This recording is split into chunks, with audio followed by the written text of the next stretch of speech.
দেখুন না, কাজ করতে গেলে শিঙে দেওয়া লাগে। ছোটখাটো বিষয় ব্যাপারে মনে করেন এই জায়গায় বসি।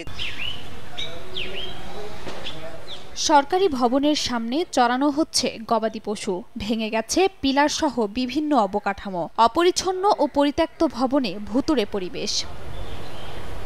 2007 সালের 5 এপ্রিল উদ্বোধন করা হয় নাটোরের সিংড়া উপজেলার তাজপুর ইউনিয়ন পরিষদের নতুন ভবন। তবে এরপর থেকে কোনো কার্যক্রম শুরু না হওয়ায় বর্তমানে ভবনটি পরিত্যক্ত।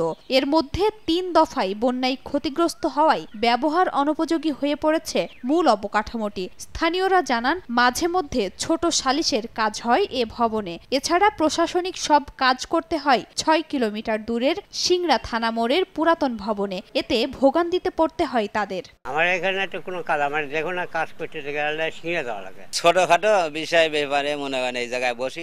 সংস্কারের জন্য বিভিন্ন দফতরে গত 3 বছরে বারবার বর্তমান চেয়ারম্যান চিঠি দিলেও মেলেনি কোনো সমাধান। আমার ভবনটি যদি সংস্কার যুক্ত হয় এবং অফিস করার মতো পরিবেশ হলে ইনশাআল্লাহ অবশ্যই আমি ওখানে বসে অফিস করব। এখন জন্ম সনদ দিয়ে খোলো বিকাশ স্টুডেন্ট অ্যাকাউন্ট। নিজের বিকাশ নিজে কর।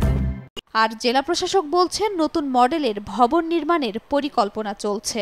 আমরা চেষ্টা চালাচ্ছি স্থানীয় সরকার প্রকৌশল অধিদপ্তরের মাধ্যমে এখানে নতুন মডেলের নতুন একটি ভবন তৈরি করে দেওয়ার জন্য।